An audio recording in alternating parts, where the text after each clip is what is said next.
Assalamualaikum everyone, I am Naisa Mani and today we will answer a problem about influence line using basic method. So problem 6-9, draw the influence line for A, the vertical reaction at A, B, the shear at B, and C, the moment at B. Assume A is fixed. Solve this problem using the basic method of section 6-1. So, before natin sagutan ang problem, mag-draw muna tayo ng FBD para mas klaro at mas madali. So, sa whole FBD ng figure, may 3 unknown reaction tayo, ang AY, AX, at moment A.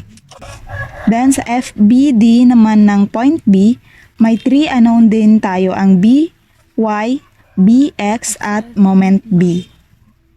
So sa pagkuha ng influence line, laging tandaan na ang isang reaction ay equivalent of 1. So let's start to answer the problem. So sa letter A,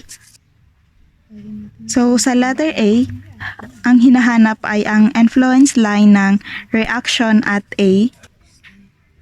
So ang AY natin ay equal to 1 dahil 1 reaction lang siya. So i-plot natin ito as a influence line. So first, mag-draw tayo ng vertical at horizontal line. Then sa horizontal line, ilagay natin dito yung distance sa figure. So may 3 meter distance tayo. Then sa vertical line naman ay ang value ng ating AY. So mag-draw tayo ng line from 1 to 3 meter. So naka 0 degree siya dahil ang figure natin ay cantilever. Next is letter B. So ang hinahanap naman dito ay shear ng B. Dahil hinge ang point B, may 3 unknown din ito, ang BY, BX, at moment B. So ang hinahanap ay ang BY. So same process sa pagkuha natin ng AY, pero mag-start tayo sa point B. So one reaction lang din ang point B.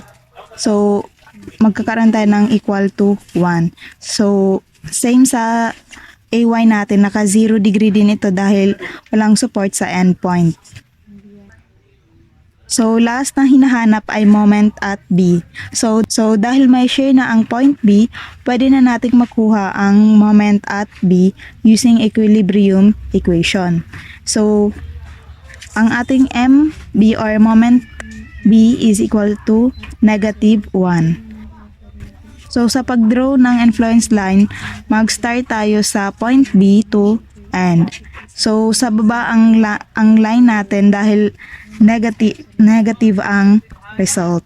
And then naka first degree dahil naka 0 degree ang shear ng point B natin.